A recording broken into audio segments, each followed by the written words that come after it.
जय श्री कृष्णा। आदर्श शिक्षण संस्थान द्वारा संचालित ऑनलाइन क्लासेज में आप सबका हार्दिक स्वागत एवं अभिनंदन। हम पढ़ रहे हैं तीसरा पार्ट, जिसमें हम पढ़ रहे हैं मेंडल के वंशानुगति के नियम। मेंडल के वंशागति के नियम या हम इसे कहते हैं मेंडल की आनुवंशिकता के नियम भी कहते हैं। आज हम जो पढ़ेंगे वो है तीसरा और अंतिम नियम, जिसे हम कहते हैं स्वतंत्र अपीहन का नियम। उससे पहले हमने जो नियम पढ़े थे वो था प्रभावितता का नियम और था पृथक्करण का नियम। उसको हम थोड़ी सी पहले समराइज कर लेते हैं। प्रभावितता का नियम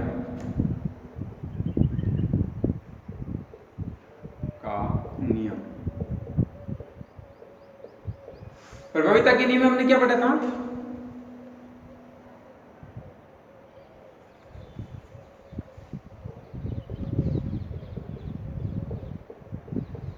का नियम, उसमें हमने पढ़ा था कि यह जो नियम है एक संकर संकरण के परिणामों पर आधारित होता है, जिसमें अपन ने एक संकर संकरण क्या है वो भी अपन ने पढ़ा था आनुवंशिक शब्दावली में। एक संकर संकरण, एक संकर संकरण, एक संकर संकरण क्या होता है? जिसमें एक लक्षण की वंशागति का अध्ययन किया जाता है, उसे कहते हैं एक संकर संकरण। प्रभावितता का नियम और पृथक्करण का नियम का नियम, दोनों जो नियम थे वो किस पे थे? एक संकर संकरण के परिणामों पर आधारित, जिसमें अपन ने क्या लिया था? एक लक्षण की वंशागति का अध्ययन किया था। अब ये जो आज का जो नियम है स्वतंत्र अपीहन का नियम, यह द्विसंकर संकरण के परिणामों पर आधारित होता है। इसलिए अपने को पहले एक संकर संकरण के परिणामों पर आधारित प्रभावितता का नियम और पृथक्करण का नियम पता होना चाहिए। तो हम इसको समराइज कर रहे हैं। प्रभावितता के नियम अपने लिया था समयुग्मजी, समयुग्मजी, लंबा पौधा या पादप। साथ ही साथ अपने लिया था समयुग्मजी बौना पौधा। ठीक है, फिर ये जो दोनों थे क्या थे? जनक पीढ़ी। तो हमने इसको कहा था पेरेंट्स पीढ़ी या P1, पेरेंट्स पीढ़ी। ठीक है, इनसे जो युग्मक निकलते हैं कैपिटल T, इनसे निकलेंगे स्मॉल t। ये क्या है? युग्मक। अब इनके क्रॉस या संकरण, क्रॉस या संकरण के फलस्वरूप ये जो अपने को पौधे मिले थे वो थे F1 पीढ़ी के पौधे। F1 पीढ़ी के जो पौधे थे वो सभी कैसे थे? संकर पौधे, संकर पौधे। ठीक है, कैसे हैं? विषम युग्मजी, विषम युग्मजी। अब हमने प्रभावितता के नियम के अंतर्गत इसको प्रभावितता के नियम के अंदर इसलिए पढ़ा था क्योंकि यह जो पौधे का ये युग्मक है, अर्थात कैपिटल टी पौधे का क्या है? प्रभावी गुण दर्शाता है। तो अपन ने पढ़ा था पादप की ऊंचाई, जो कि एक लक्षण हो गया, जिसमें एक पादप को हमने लिया था लंबा, एक पौधा लिया था हमने बौना। एक लक्षण की वंशानुगति का अध्ययन अपन ने किया था। तो ये प्रभावितता के नियम में, क्योंकि प्रभावी जो होता है वो क्या था? पादप का लंबापन होता है। तो इसमें अपन को F1 पीढ़ी में जो पौधे मिलते सभी पौधे कैसे थे? विषम युग्मजी, लंबे। क्या पौधे थे? संकर पौधे थे, लेकिन वो कैसे थे? लंबे पौधे थे। ठीक, ऐसे ही अब पृथक्करण के नियम में अपन ने पढ़ा था कि हमने जो पौधे लिए हैं, एक जोड़ी लिया ना, एक लक्षण, जिसमें पादप का लंबापन और पादप का बौनापन, एक लक्षण का अध्ययन किया था। ठीक है, दूसरा अपन ने पढ़ा था पृथक्करण का नियम, वही इसके अंदर ही हमने जो F1 पीढ़ी के जो पौधे प्राप्त हुए थे इनको अपन ने एक दो इस प्रकार से अपने नर और मादा युग्मक के रूप में पढ़ा था। हमने बताया था कि ये जो साइन होता है वह नर युग्मक का होता है, ये जो साइन होता है वो मादा युग्मक का होता है। ठीक है, पृथक्करण के नियम में तो हमने इसका इसके साथ क्रॉस करवाया, संकरण करवाया, तो कैपिटल T। अब इसका इसके साथ तो कैपिटल T स्मॉल t, इसका इसके साथ तो कैपिटल T स्मॉल t, इसका इसके साथ तो स्मॉल t। प्रभावितता का नियम यही कहता है कि जो चीज प्रभावी होती है उसको पहले लिखते हैं। तो पौधे का लंबापन जो गुण होता है इस कैपिटल T, अपने इसको पहले लिखा। ये जो पौधे प्राप्त हुए थे आपको थे F2 पीढ़ी के। इसमें अपन ने लक्षण अनुपात पढ़ा था। लक्षण अनुपात तो हमने बताया था कि जो बाहर से दिखने पर पादप के गुण, लक्षण में एक लंबा, दो, तीन लंबे पौधे हैं और एक क्या है? बौना पौधा। ये था लक्षण अनुपात, लक्षण प्रारूप अनुपात। ठीक, फिर जो अपने पढ़ा था जीन प्रारूप अनुपात। जीव रूप अनुपात देखिए हमें अनुवांशिक की संरचना देख करके, तो ये जो पौधा है समयुग्मजी लंबा, ये पौधा कैसा है विषमयुग्मजी लंबा, ये भी विषमयुग्मजी लंबा, और ये क्या है समयुग्मजी बॉन्ड, राइट ना। तो इसमें अपन देखो समयुग्मजी लंबा कितना है 1, ये विषमयुग्मजी लंबा 1, ये विषमयुग्मजी लंबा 2, तो 2, ये समयुग्मजी बॉन्ड 1। इस प्रकार से अपन ने अनुपात प्राप्त किए थे, ठीक है। आज जो है ये तो था एक लक्षण की वंशानुगति का अध्ययन, जिसमें पादप की ऊंचाई ली थी अपन ने, एक जोड़ी, एक लंबा, एक बौना पौधा। आज जो हम ले रहे हैं वो है द्विसंकर संकरण के परिणाम पर आधारित। तो आज का जो हमारा टॉपिक है उससे हमने पूर्व के वीडियो की जानकारी पढ़ ली, हम इसका देखते। यह नियम क्या है, स्वतंत्र अपघटन का नियम, मैंडेल का यह नियम द्विसंकर संकरण, ठीक है। तो शब्दावली में अपन ने पढ़ाई था द्विसंकर संकरण क्या होता है, द्विसंकर संकरण। एक संकर संकरण में तो हमें एक लक्षण के वंशागति का अध्ययन करते हैं, इसमें हम क्या करेंगे पादप के 2 लक्षणों का एक साथ अध्ययन करेंगे जो द्विसंकर संकरण कहलाता है। तो यह द्विसंकर संकरण के परिणामों पर आधारित होता है। पर किस प्रकार से, देखो 2 लक्षण अपने को कौन से लेना है, एक लेना है हमें प्रभावी गुण, यह है प्रभावी एक लक्षण, ये हो गया पादप का पीला रंग, ठीक है, बीज का पीला रंग, ठीक है। और बीज कैसे ले रहे हैं, बीज का रंग पीला रंग बीज। दूसरा हम ले रहे हैं, ये भी प्रभावी है लेकिन कैसा है, गोलाकार बीज, एक लक्षण, एक लक्षण, दो लक्षण की वंशानुगति का अध्ययन हम इसमें करेंगे, ठीक है। तो प्रभावी लक्षण में तो क्या हो गया, पादप के जो बीज हैं वो कैसे हैं, पीले रंग के हैं, एक लक्षण। दूसरा रंग क्या हो गया, पादप के जो बीज है लेकिन कैसे हैं, गोलाकार।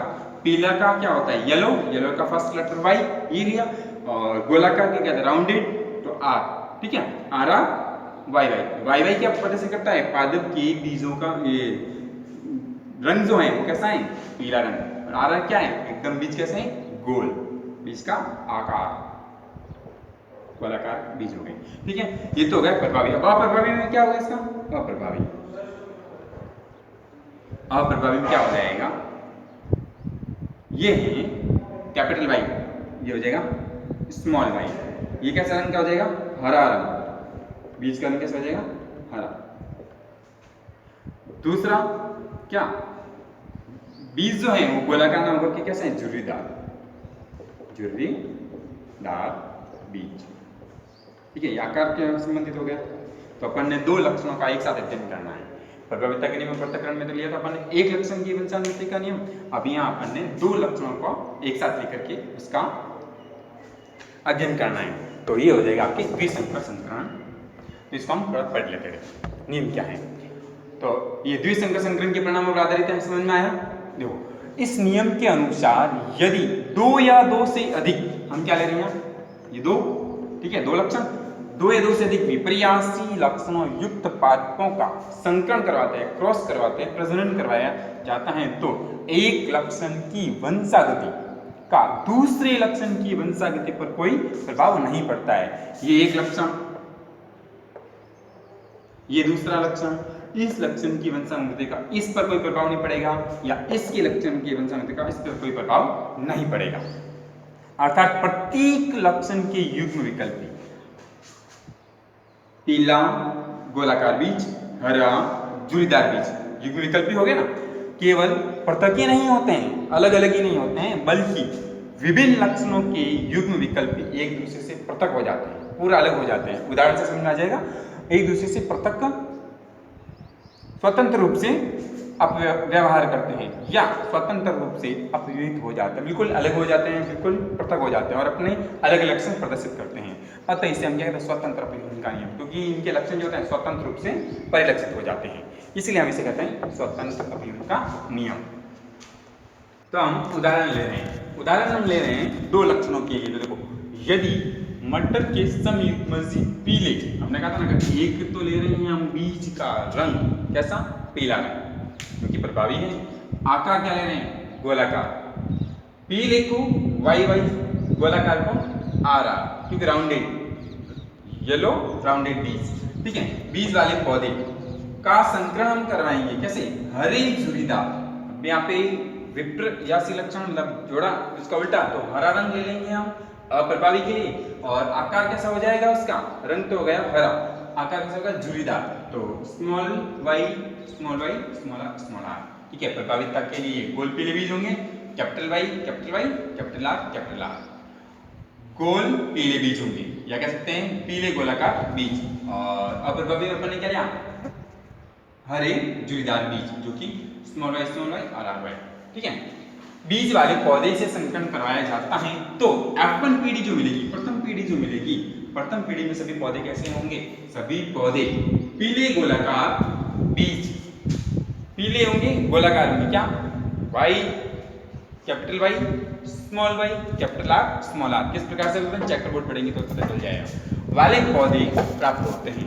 अब यदि हम F1 पीढ़ी के पौधे, प्रथम पीढ़ी के जो पौधे प्राप्त होते हैं, उनमें वापस स्वपरागण कराया जाता है। स्वपरागण क्या होता है, पुष्प के एक ही पुष्प के पुंकेसर उसी पुष्प की वर्ती कागज पर जाकर के चिपक जाते हैं और उनमें फर्टिलाइजेशन अर्थात संकरण हो जाता है, तो उसे हम कहते हैं स्वपरागण। हमने 9वीं में कक्षा पढ़ा था। उसमें स्वपरागण करवाने पर प्राप्त F2 पीढ़ी अर्थात दूसरी पीढ़ी में लक्षण प्ररूप जो होंगे वो कितने कैसे प्राप्त होंगे, 4 प्रकार के लक्षण प्ररूप। लक्षण प्ररूप क्या होता है, पादप की बाह्य प्रकृति देख के पता लगाना। तो इसमें किस प्रकार से 9 पौधे होंगे गोल पीले बीज वाले, 3 पौधे होंगे पीले झुर्रीदार, 3 पौधे होंगे हरे झुर्रीदार, 1 पौधा होगा जो क्या होगा, हरा झुर्रीदार प्राप्त होगा। तो 4 प्रकार हो गए, 1 2 3 4 पौधे प्राप्त होते हैं। ऐसे ही दूसरे जो होंगे जीन प्ररूप में जो पौधे प्राप्त होंगे वो किस प्रकार के होंगे, इसके 9 प्रकार हो जाएंगे। 9 प्रकार के अनुपात में देखो 1 2 3 4 5 6 7 8 9, ये हम चैप्टर पर पढ़ेंगे ना, उसमें समझ में आ जाएगी कौन कौन सा क्या है। तो इतने प्रकार के पौधे प्राप्त होते हैं। अब हम पढ़ लेते हैं प्रथम पीढ़ी को और जनक पीढ़ी में संकरण करवाए जाते हैं। तब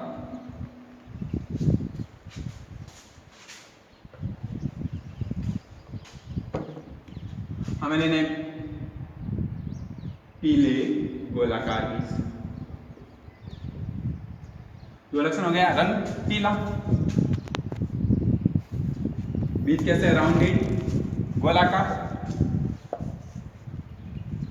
दूसरा हम ले रहे हैं हरे झुर्रीदार। तो अभी अपन ने कहा था कि पीले गोलाकार बीज का संकरण करवाएंगे हम हरे झुर्रीदार, तो इसका विपरीत अपन कैपिटल वाई नहीं आती, हम स्मॉल वाई ले लेंगे, या राउंडेड है गोलाकार कैपिटल आर हम ले लेंगे स्मॉल आर। इन दोनों के बीच में संकरण या क्रॉस करवाया जाता है। ये क्या हो गए आपके पेरेंट्स पीढ़ी या जनक पीढ़ी,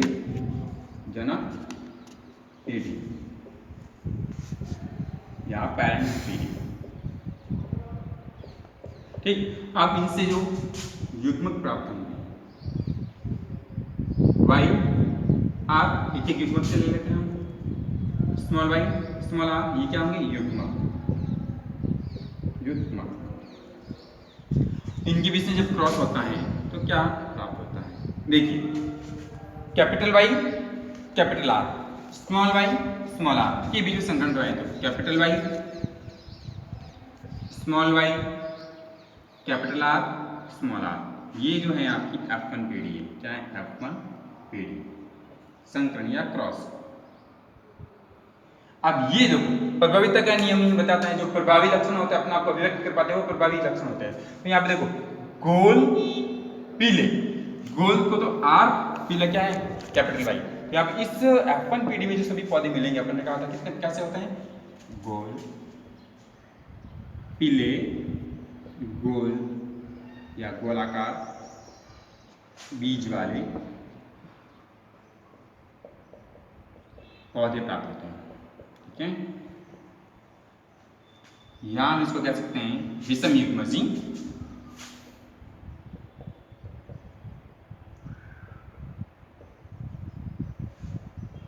पीले गोलाकार। लेकिन यदि हमने कहा था कि F1 पीढ़ी में पुनः अगर हम स्वपरागण करवाते हैं तब इनसे जो पौधे प्राप्त होंगे वो बिल्कुल डिफरेंट अलग अलग स्वतंत्र रूप से लक्षण परिलक्षित करते हैं, जिसमें अपन को दो प्रकार के लक्षण प्ररूप और जीन प्ररूप प्राप्त होता है। तो अभी अपन देखते हैं किस प्रकार से इसमें ये जो पौधे प्राप्त हुए हैं इनको एक को मानेंगे हम नर युग्मक, एक को मानेंगे हम मादा युग्मक। तो पहले आपने ये लिख लिया होगा F1PD में अपने को क्या करवाना है, स्वपरागण करवाना है। ऐसे ये देखो पीला गोल बीज, पीला झुर्रीदार बीज, हरा गोल बीज और हरा झुर्रीदार बीज। प्रभावी जो चीज है ये प्रभावी पीला ये गोल, ये पीला है प्रभावी, झुर्रीदार, हरा गोल, हरा झुर्रीदार। ठीक है, इसमें एक को हम नर युग्मक मानते हैं, एक को मानते हैं मादा युग्मक, और इसके बीच में अगर संकरण करवाते हैं तो अपने को इस प्रकार से प्राप्त होते हैं। तो नर युग्मक इसी तरफ लिखा अपन ने, ये हो जाएगी मादा युग्मक। अब इन दोनों के बीच अपने को संकरण या क्रॉस करवाना है। तो पहले इसका इसके साथ क्या आएगा, capital Y, capital Y, capital R, capital R. अब इसका इसके साथ कैपिटल वाई, कैपिटल वाई, जो प्रभावी इसको आगे लिखेंगे कैपिटल आर और स्मॉल आर। अब इसका इसके साथ capital Y, small Y, capital R और कैपिटल आर। अब इसका इसके साथ संकलन कराएंगे, capital Y, small Y, capital R और स्मॉल आर। अब इसका इसके साथ संकलन कराया जाता है, capital Y, capital Y, capital R पहले और स्मॉल आर बाद में। ऐसे इसका इसके साथ संकलन कराएं, कैपिटल वाई, कैपिटल वाई, दोनों आर स्मॉल है, स्मॉल आर, स्मॉल आर। अब इसका इसके साथ capital Y, small Y, capital R, small R. इसका इसके साथ संकलन कराया जाता है, कैपिटल वाई, स्मॉल वाई, दोनों आर स्मॉल। अब इसका इसके साथ capital Y, small Y, capital R, small R. इसका इसके साथ संकलन कराया जाता है, capital Y, small Y, capital R, small R. इसका इसके साथ संकलन कराया जाता है, स्मॉल वाई, कैपिटल आर और कैपिटल आर। इसका इसके साथ संकलन कराया जाता है, capital Y, small Y, capital R और स्मॉल आर। इसका इसके साथ संकलन कराया जाता है, capital Y, small Y, capital R, small R. इसका इसके साथ संकलन कराया जाता है, capital Y, small Y, small R, small R. इसका इसके साथ संकलन कराया जाता है, स्मॉल वाई, कैपिटल आर और स्मॉल आर। इसका इसके साथ small Y, small R, small R. ये जो अपन को पीडी प्राप्त हुई वो है आपके F2PD। क्या है F2PD? F2PD ये किसका चित्र है, स्वतंत्र अपयून नियम का निरूपण।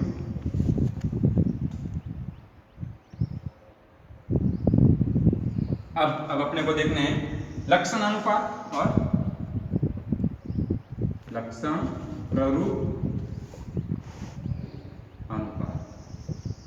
तो अपन ने पढ़ा था कि लक्षण प्ररूप अनुपात कितने प्रकार का होता है, 4 प्रकार का, जिसमें अपन ने पढ़ा था 9:3:3:1। तो देखो कैसे, कैपिटल वाई है, कैपिटल आर है। अभी पौधा कैसा हुआ, ये पौधा जो होगा पीला, क्योंकि आर का प्रदर्शन करता है रंग को पीला, है कैसा गोल, क्या हम गोलाकार लिख सकते हैं। इसमें देखो कैपिटल वाई है और कैपिटल आर भी है, जो प्रभावी होता है वैसा रंग होगा, ये भी कैसा होगा पीला गोलाकार। इसमें कैपिटल वाई भी है और कैपिटल आर भी है, ये भी बीच कैसा होगा पीला गोलाकार। इसमें देखिए कैपिटल वाई भी है और कैपिटल आर भी है, ये भी कैसा होगा पीला गोलाकार। अब देखिए इधर जाते हैं, कैपिटल आर है और कैपिटल वाई है, तो ये भी कैसा होगा पीला गोलाकार। दूसरी लाइन में पहला बीज। अब देखिए इसमें कैपिटल वाई है मतलब पीला रंग है, लेकिन आर कैसा है स्मॉल आर क्या रिप्रेजेंट करता है यहाँ पे झुर्रीदार, तो कैसा होगा पीला झुर्रीदार बीज है, झुर्रीदार। ये देखो कैसा है, वाई कैपिटल है और आर भी कैपिटल है, कैसा होगा आपका पीला गोलाकार। इसमें देखिए कैपिटल वाई मतलब पीला होगा, लेकिन आर आर कैसे है स्मॉल, तो कैसे होंगे ये झुर्रीदार। अब देखिए इसको ये कैपिटल वाई भी है, कैपिटल आर भी, ये भी बीच कैसा होगा, पीला गोलाकार। इसमें देखो कैपिटल वाई है, कैपिटल आर है, ये भी क्या होगा, पीला गोलाकार। इसमें देखिए वाई कैसा है, स्मॉल है, और स्मॉल वाई क्या प्रदर्शन करता है, हरे रंग से, तो ये हरा है, लेकिन कैसा है, आर प्रभावी है, तो कैसा होगा, गोल, हरा गोल, हरा गोलाकार। ऐसे इधर देखिए हरा गोलाकार, क्योंकि आर प्रभावी है, हरा गोलाकार। ये देखिए ये भी कैसा होगा, पीला वाई, पीला रंग को आर कैपिटल है, तो ये कैसा हो जाएगा, गोलाकार। इसमें देखिए पीला तो है, लेकिन कैसा है, झुर्रीदार। ये हरा, लेकिन कैसा, गोलाकार, क्योंकि आर प्रभावी कैपिटल आर है इसलिए। ये कैसा है, हरा है, आर कैसा स्मॉल है, तो क्या होगा, झुर्रीदार, हरा झुर्रीदार।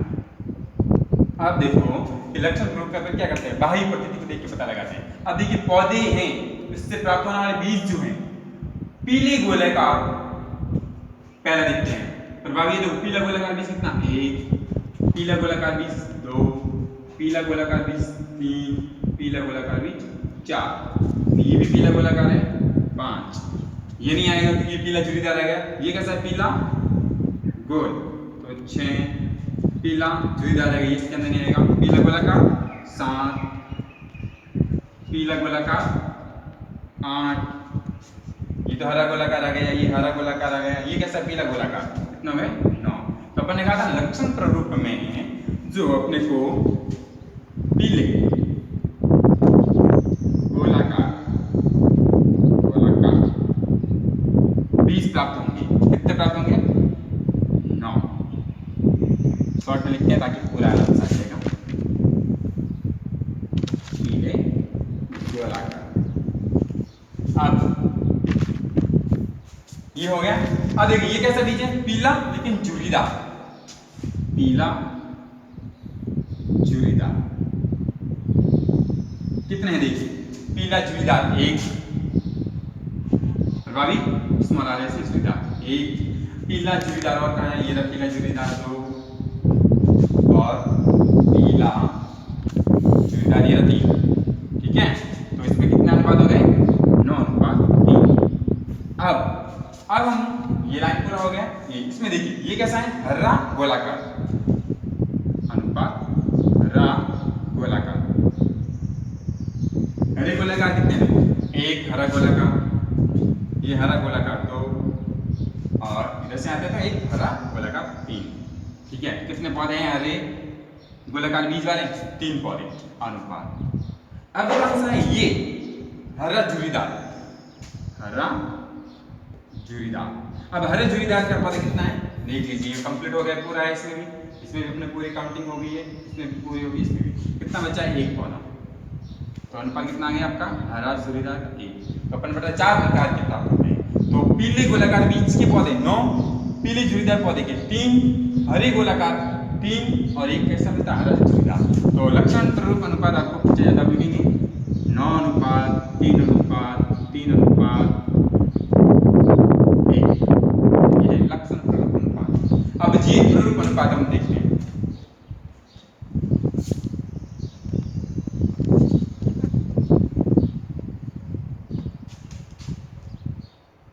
जीन प्रारूप अनुपात थोड़ा बड़ा है, इसको थोड़ा सा समझने के लिए जो हम लिख रहे हैं वो कैसे, 12, 24, 12, 121 इस प्रकार से आप लिख देंगे। फिर डिवीजन अनुपात लगाना है, 1:2, फिर 2:2, 4, 1, 2, 1, 2, 1, ये आपके जीन प्रारूप अनुपात आएगा। ठीक है, तो इस प्रकार से अपन को स्वतंत्र कोई नियम में 2 प्रकार से प्रश्न पूछे जा सकते। लक्षण प्रारूप अनुपात क्या है, जीन प्रारूप अनुपात क्या है, और इस चैप्टर बोर्ड से अगर पूरा नियम पूछा जाता तो बड़ा, तो स्वतंत्र कोई का नियम यही था। जय श्री कृष्णा, धन्यवाद।